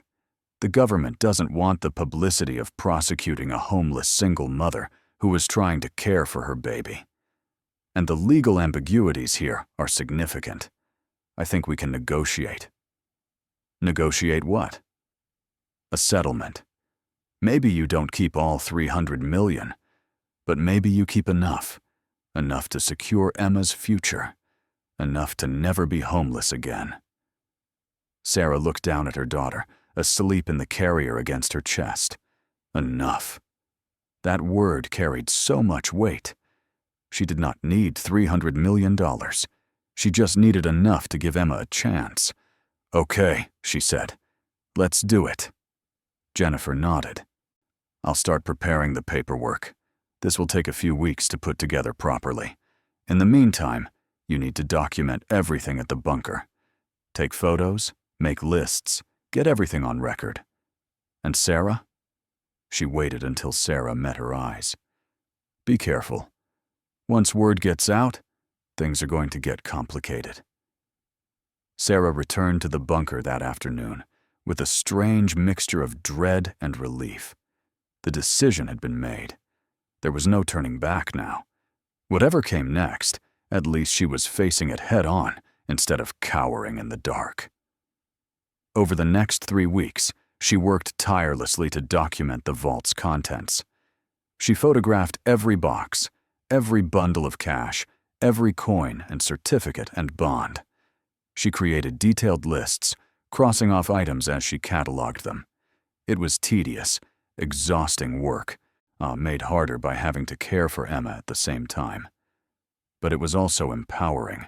For the first time since finding the vault, she felt like she was taking control instead of being controlled by circumstances. Jennifer filed the claim on a Tuesday morning in early June. By Tuesday afternoon, Sarah's phone was ringing with calls from federal agencies she had never heard of.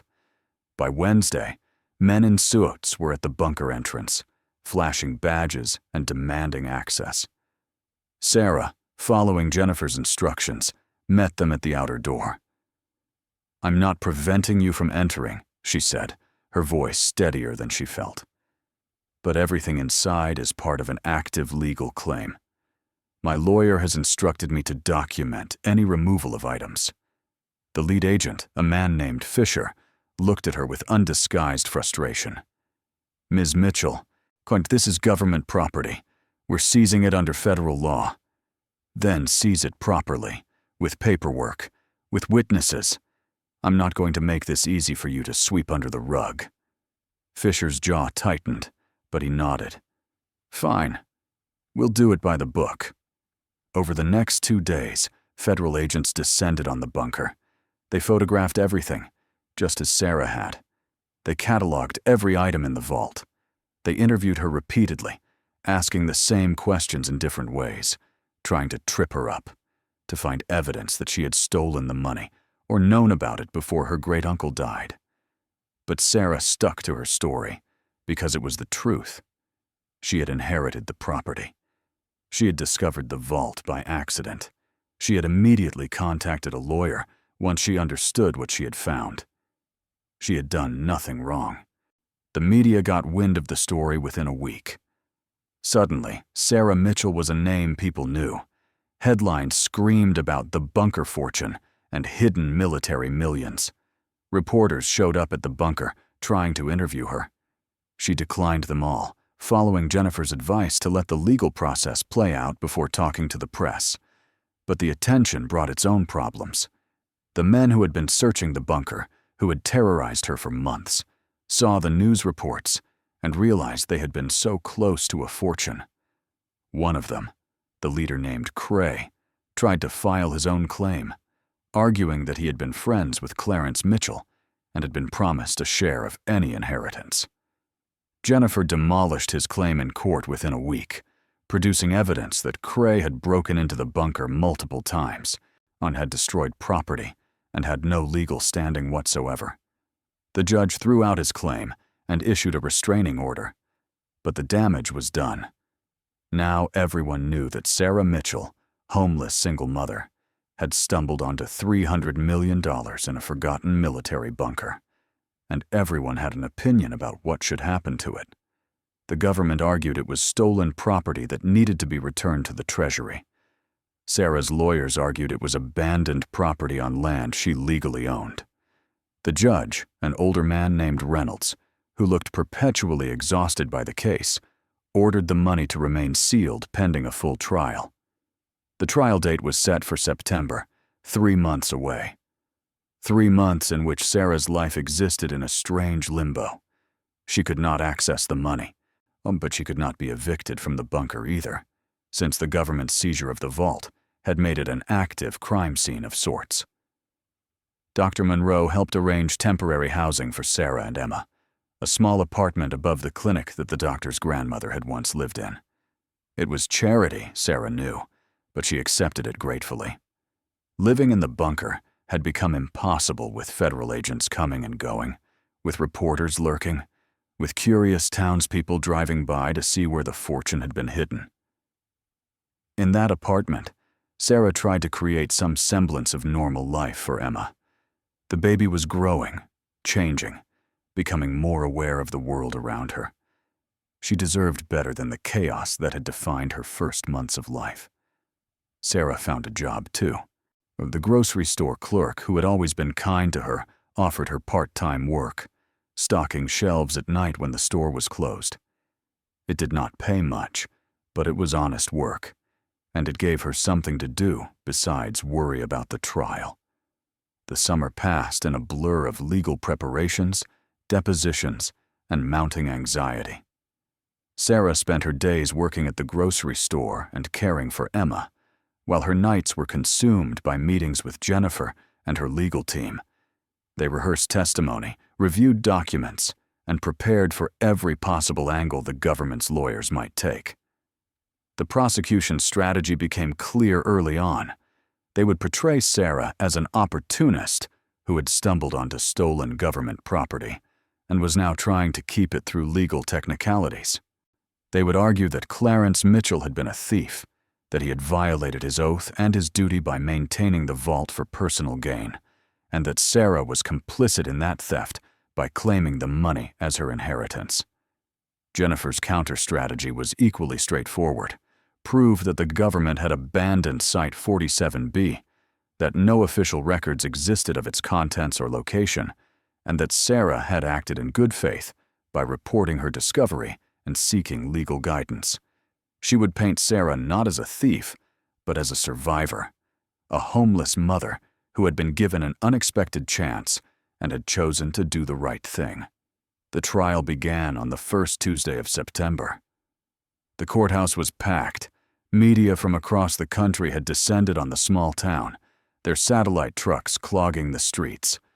Protesters gathered outside, some holding signs that read, "Give her the money," and others declaring, "Stop government theft." The story had captured the national imagination in ways Sarah could never have predicted. She walked into the courthouse with Emma strapped to her chest in the carrier, Dr. Monroe at her side. The cameras flashed.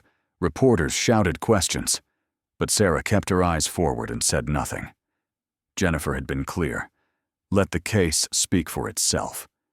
Judge Reynolds presided, his weathered face impossible to read as he surveyed the crowded courtroom. The government's legal team sat at one table, 3 lawyers in expensive suits with briefcases that probably cost more than Sarah had made in a year at any of her jobs. Jennifer sat at the other table, a single lawyer against an army, but she carried herself with quiet confidence. The prosecution opened with their strongest argument. The money belonged to the United States government. It had been placed in Site 47B as part of a classified emergency reserve program. Clarence Mitchell had been assigned to guard it, not to own it. His death did not transfer ownership to his heirs any more than a bank guard's death would transfer ownership of a bank vault to his family. The defendant, the lead prosecutor intoned, wants this court to believe she innocently discovered this fortune and innocently decided to claim it. But the evidence will show that she knew this was government property.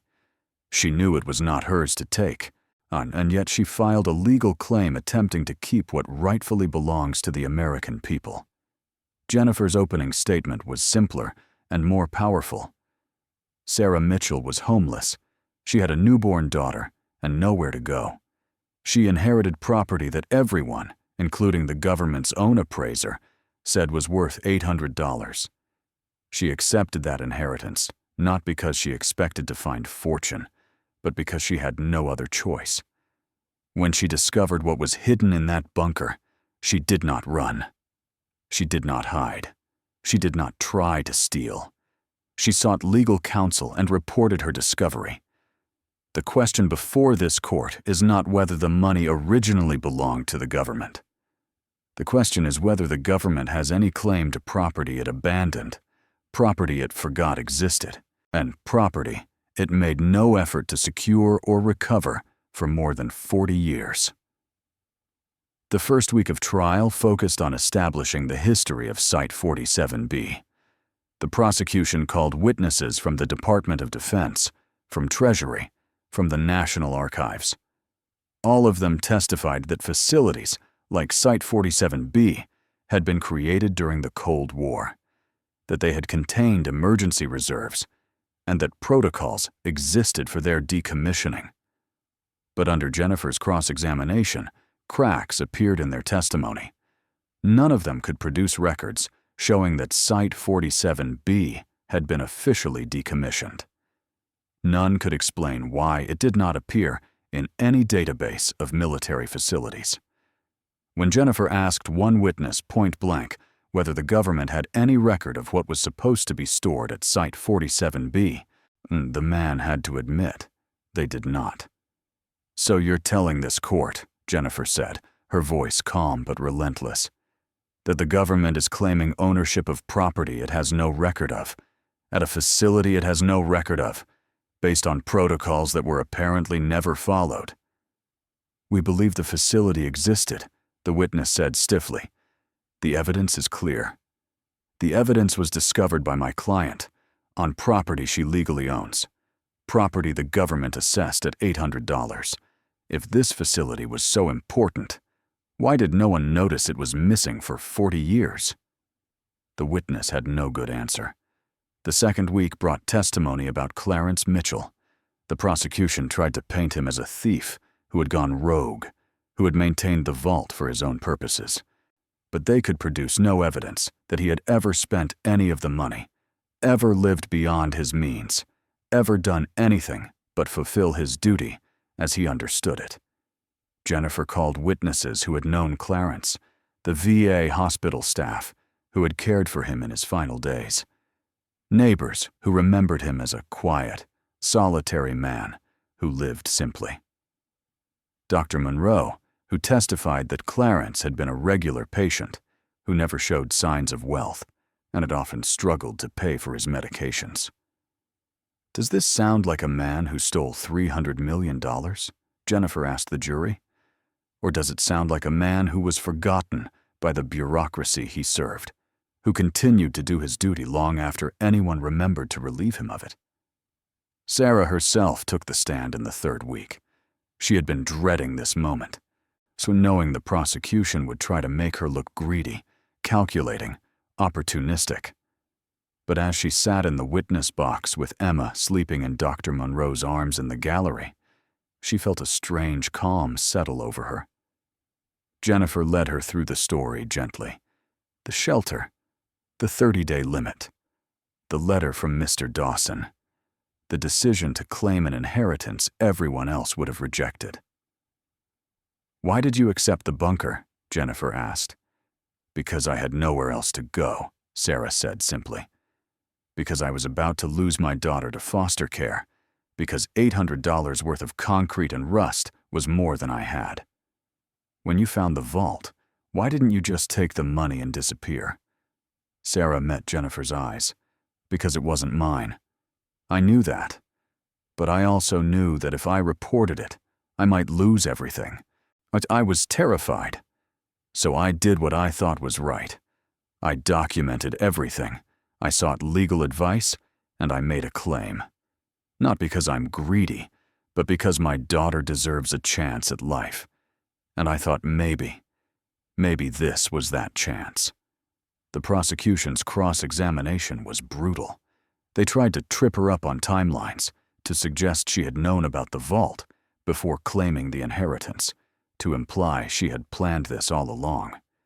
But Sarah stuck to the truth, and the truth was simple enough that no amount of aggressive questioning could shake it.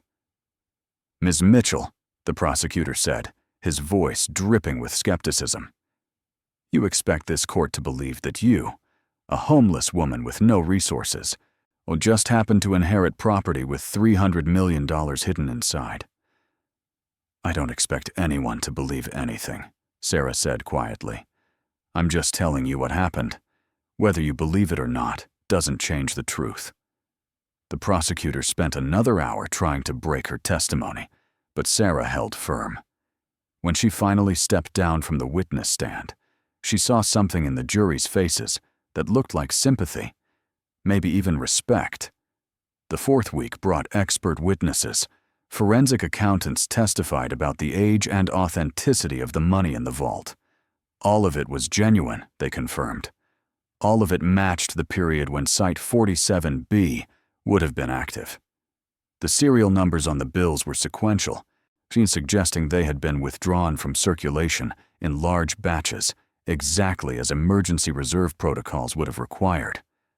A legal scholar specializing in property law testified about the doctrine of abandoned property. If the government cannot produce records of ownership, cannot show that they made any effort to maintain or secure the property, and cannot demonstrate that the property was anything other than forgotten, then by law it can be considered abandoned. And abandoned property on private land belongs to the landowner. The prosecution fought back with their own experts, but the damage was done. The seed of doubt had been planted. Maybe the government's claim wasn't as ironclad as they wanted everyone to believe. As the trial moved into its 5th week, public opinion began to shift. The story of Sarah Mitchell, a homeless mother fighting the federal government for a forgotten fortune, had captured hearts across the country. Opinion polls showed that 70% of Americans thought she should be allowed to keep at least some of the money. Social media was flooded with support, with hashtags like Justice for Sarah and Bunker Mom trending. The prosecution felt the shift. Their arguments became more desperate, their tone more aggressive. They called Sarah selfish, called her an opportunist. They argued that allowing her to keep the money would set a dangerous precedent, would encourage people to search for and claim other forgotten government property. But Jennifer turned their arguments against them. The prosecution says allowing Sarah to keep this money sets a dangerous precedent. I agree. It does set a precedent. It says that the government cannot abandon its responsibilities and then reclaim them 40 years later when it's convenient. It says that bureaucratic incompetence is not a license to take from citizens who act in good faith. It says that a homeless mother who does everything right, who seeks legal counsel, who reports what she finds, deserves justice. Closing arguments came on a Friday afternoon in early October. The courthouse was even more packed than it had been on opening day. Sarah sat at the defense table with Jennifer, Emma asleep against her chest, and listened as both sides made their final pleas. The prosecution's closing was a reminder that government property was sacred, that national security depended on the integrity of classified systems, that personal sympathy could not override law and order. Jennifer's closing was a story. Sarah's story. A woman who had lost everything, who had been given one last chance, who had chosen to do the right thing even when the right thing was the hardest thing. The government wants you to believe this is about money, Jennifer said to the jury. But it's not. It's about whether we punish people for the government's failures. It's about whether good faith means anything in our legal system. It's about whether Sarah Mitchell and her daughter deserve a chance at life. Judge Reynolds gave the jury their instructions, and they filed out to deliberate. Sarah was told it could take days, even weeks, for them to reach a verdict. She returned to the apartment above the clinic and tried to resume normal life, but normal had become impossible. The waiting was agony. Every hour felt like a day. Every day felt like a week. Sarah could not eat, could barely sleep. She held Emma and wondered what would happen if they lost. Would she be arrested? Would Emma be taken? Or would they simply walk away with nothing, back to square one, except now she would be famous for being the woman who almost had everything and lost it all?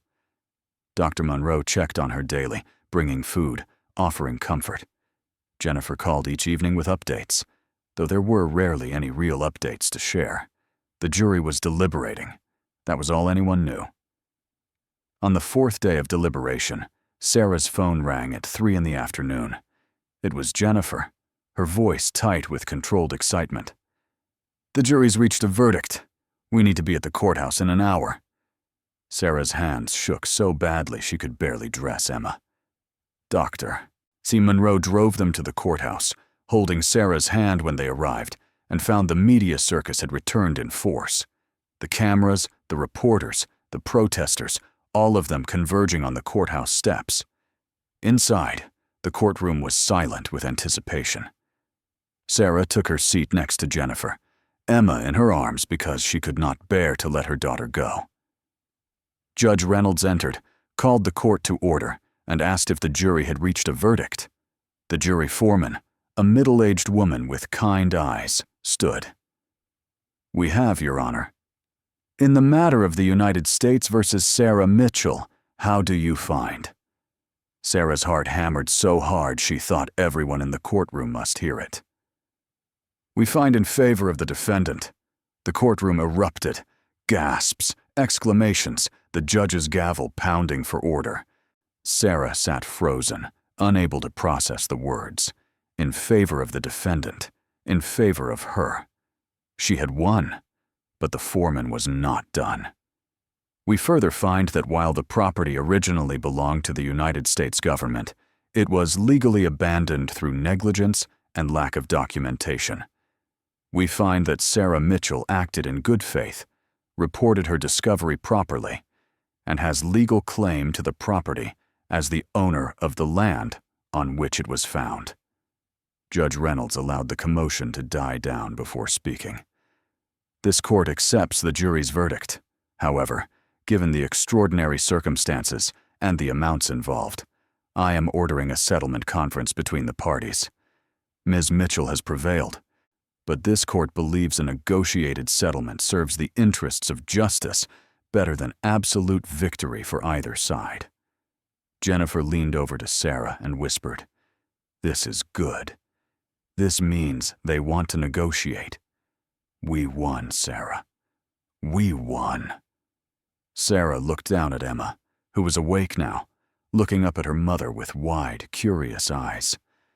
"Did you hear that, baby?" Sarah whispered, tears streaming down her face. "We won." The settlement negotiations took another 3 weeks, but the outcome was never in doubt. The government had lost in court and had no appetite for an appeal that would keep the story in the news cycle. They wanted this resolved and forgotten as quickly as possible. The final settlement was this. Sarah would keep 60% of the vault's contents, roughly $183 million. The government would reclaim 40%, which they would publicly donate to veterans services programs.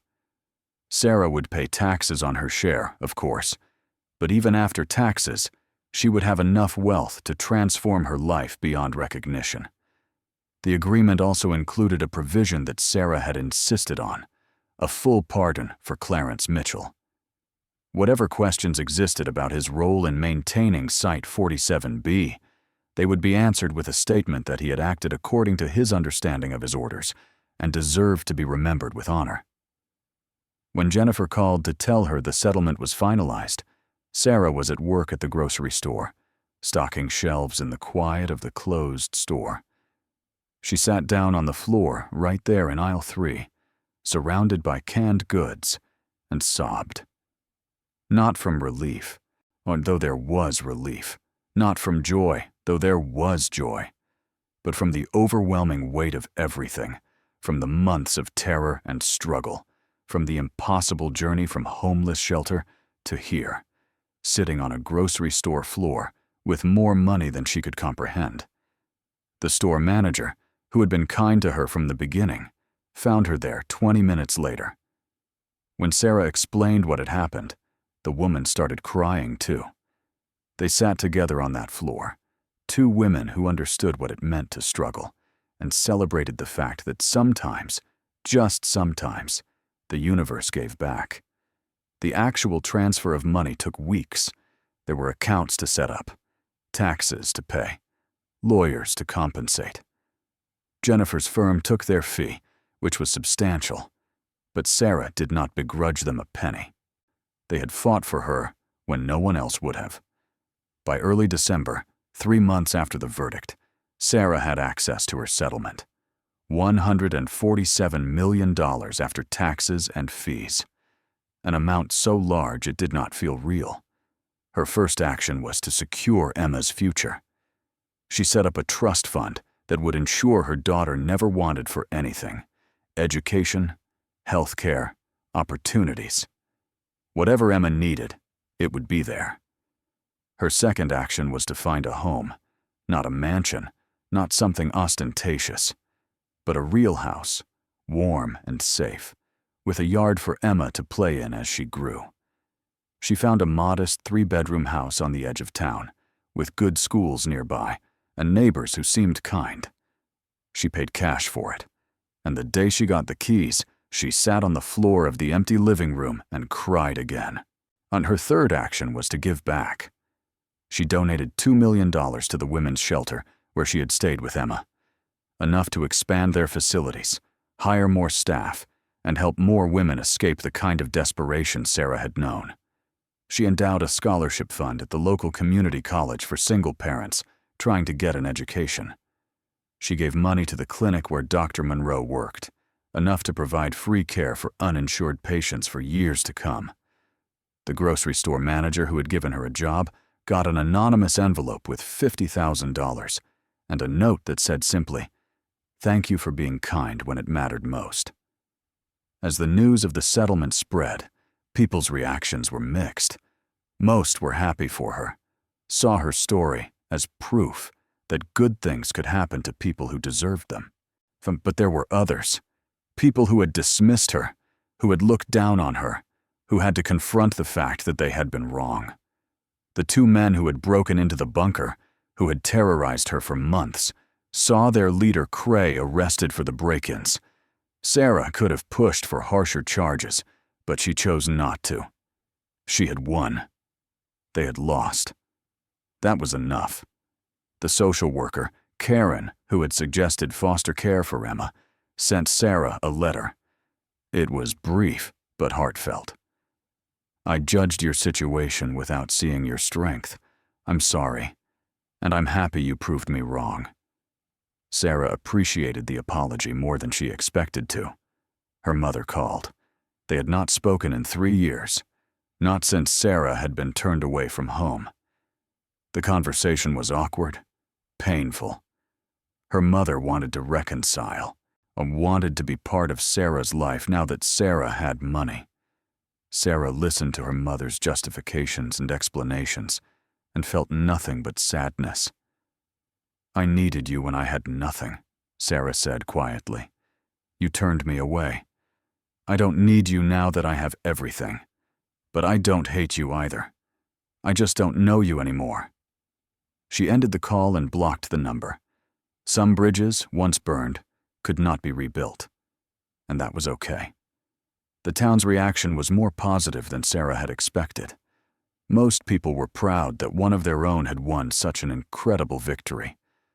The local paper ran a feature story about her, painting her as a symbol of resilience and determination. She was invited to speak at the high school, to tell students her story, and encourage them never to give up.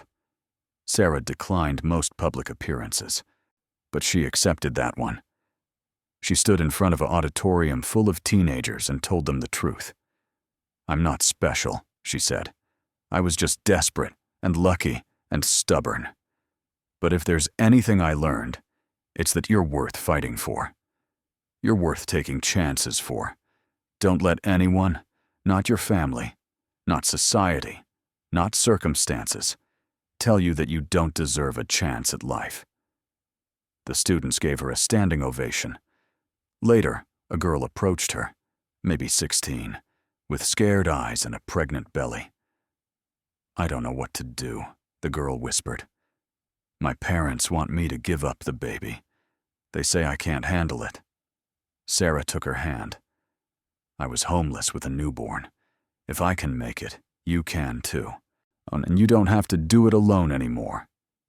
She gave the girl her lawyer's number and instructions to contact Jennifer about establishing a fund for young mothers who needed support. As winter settled over the town, Sarah began to find her rhythm in this new life. Emma was growing, changing every day, becoming more alert and engaged with the world. Sarah hired a nanny, a kind older woman who had raised 6 children of her own, to help care for Emma so Sarah could focus on managing her new foundation and figuring out how to use her wealth responsibly. The bunker remained sealed, a monument to where her journey had begun. The government had taken what they were owed and closed the facility permanently. Sarah had no desire to return there, to revisit those dark corridors where she had been so afraid and so desperate. That chapter was closed. But she kept one thing from the bunker, the photograph of Clarence Mitchell she had found among his personal effects. It sat on her mantel, this stern-faced man who had given her everything by giving her nothing. She did not understand why he had chosen her as his heir, did not know what he had been thinking in those final days. But she honored his memory by using what he had left her to help others, the way she wished someone had helped her. On Christmas Eve, Sarah sat in her living room with Emma, now 8 months old, watching her daughter explore the wrapped presents under the tree. Dr. Monroe was there, Jennifer too, and a few other people who had become friends during the long journey from the shelter to here. They did not talk about money, did not talk about the trial or the settlement or any of it. They just sat together, drinking wine and watching Emma laugh, and enjoyed the simple warmth of companionship. Later, after everyone had left and Emma was asleep in her crib upstairs, Sarah stood at the window, looking out at the quiet street. Snow was falling, blanketing everything in white. The neighborhood was peaceful, houses lit from within, families together for the holidays. She thought about the woman she had been a year ago, sitting in a shelter, hopeless and afraid, believing she had reached the end of everything. That woman would not recognize this life, would not believe it was possible. But it had been possible. Through luck and desperation and the stubborn refusal to give up, Sarah had pulled herself and her daughter out of the darkness and into the light. She was not naive enough to think money solved all problems. It did not heal old wounds or fill the spaces where family should be. It did not erase the trauma of those months in the bunker, the fear and isolation and constant dread. But it gave her choices. It gave Emma opportunities. It gave them both a future that was theirs to shape. And that, Sarah thought as she climbed the stairs to check on her sleeping daughter, was enough. More than enough. It was everything. In the nursery, Emma slept peacefully, her small chest rising and falling with each breath. Sarah stood over the crib, watching her daughter in the soft glow of the nightlight, and felt a contentment so profound it almost hurt. "We made it, baby," she whispered. "We really made it."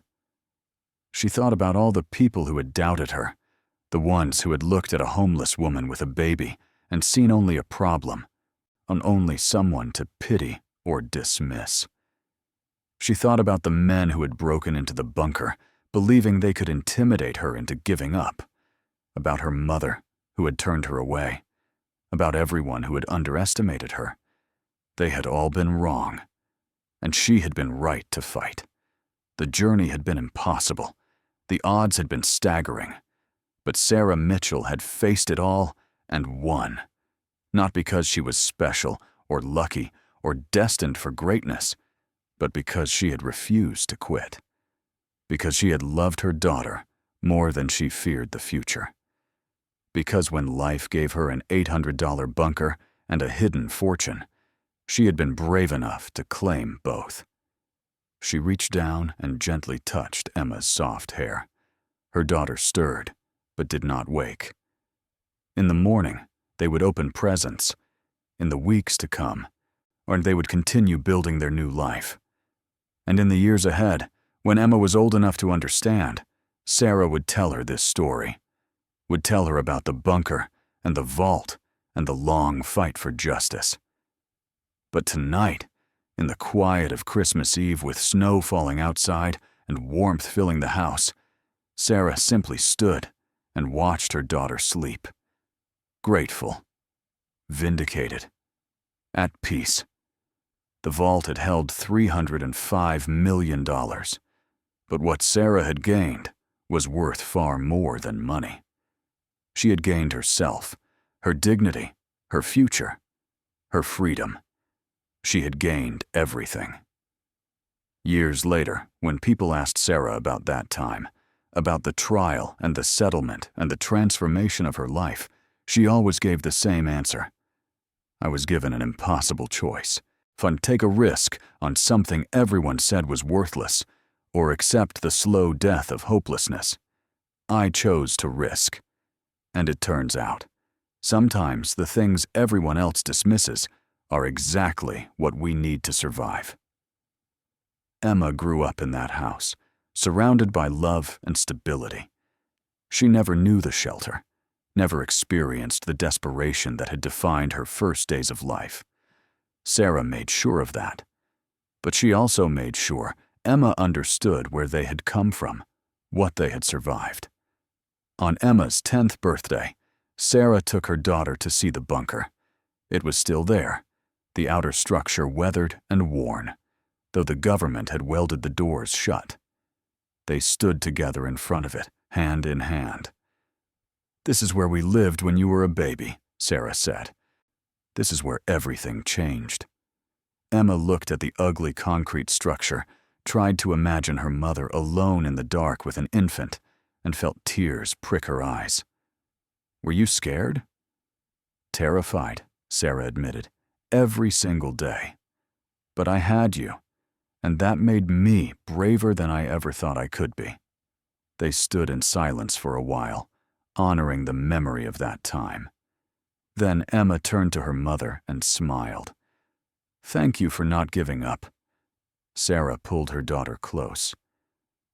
"Thank you for giving me something worth fighting for." They walked back to the car together, leaving the bunker behind. It would stand there for years more, a monument to survival, to the impossible choices people make when pushed to their limits, to the hidden fortunes that wait in the darkness for those brave enough to claim them. And Sarah's story became legend in the town, told and retold, embellished and mythologized. But the truth was simpler than any legend. A woman had been given nothing. She had claimed what no one else wanted, and in the depths of that forgotten place, she had found not just money, but the strength to rebuild her life. The bunker had been her prison and her salvation, her tomb and her resurrection, the place where everything ended and everything began. And now, driving away with her daughter beside her, Sarah looked in the rearview mirror at the receding concrete structure and felt only gratitude for the impossible inheritance, for the courage she had found, for the life she had built from rust and secrets and abandoned dreams. The future stretched ahead, bright and open, and theirs to claim. And Sarah Mitchell, who had once had nothing, and now had everything that mattered. She had her daughter. She had her freedom. She had her story. And that, in the end, was the greatest fortune of all. Thank you so much for watching until the end. If you loved this story, check out the other videos on your screen now. I think you'll really enjoy them. And don't forget to subscribe if you haven't already. See you in the next story.